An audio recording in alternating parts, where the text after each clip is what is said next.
Blackstone Publishing presents The Welsh Fasting Girl by Varley O'Connor. This book is read by Shiromi Arserio and Marisa Calin. Part 1. Wales is a country interesting in many respects and deserving of more attention than it has hitherto met with. Though not very extensive, it is one of the most picturesque countries in the world. A country in which nature displays herself in her wildest, boldest, and occasionally loveliest forms. The inhabitants, who speak an ancient and peculiar language, do not call this region Wales, nor themselves Welsh.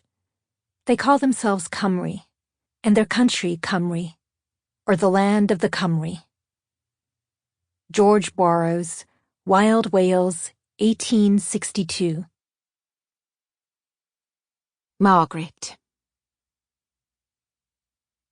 Often that last year, I would awake in the night's black heart to find Sarah vach in the kitchen. Always the breaths of the bigger sisters were steady, and slow came the boys' whistles and sighs. In the byre on the other side of the wall where we slept, the hay crackled, stir of the cattle.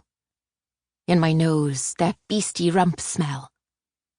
When Sarah's feet went pack-pack, going over the hardened clay floor, I burst up and followed. In the kitchen, I stopped, and through the passageway always the sleeping curtains were quiet, Tad and Mam inside asleep. At the front door, I saw Sarah running across the wet grass, feeding the hunger she felt for the wide open sky. Though soon I could not see her, I knew she was past the pigsty and the chicken house. I scudded along. She turned up the steep path to the stubby wild oaks by the lea, where she liked to pray. I waited for her in the open yard. She prayed in the language of the vicar, which I could not understand. "You will learn," Sarah said, but I did not want to learn English, nor pray. I knew she was asking to go to the angels, and I was saying, "Do not let her go." Once, my sister and I were lost in the rain. On this day, the mist turned and came down, and we were away from the yard, far out in the moors. Mam had said to walk straight back after Sarah fetched water, for tomorrow we would dig potatoes. But Sarah set down the full pail and said we must look for fair folk. "No, Sarah," I said.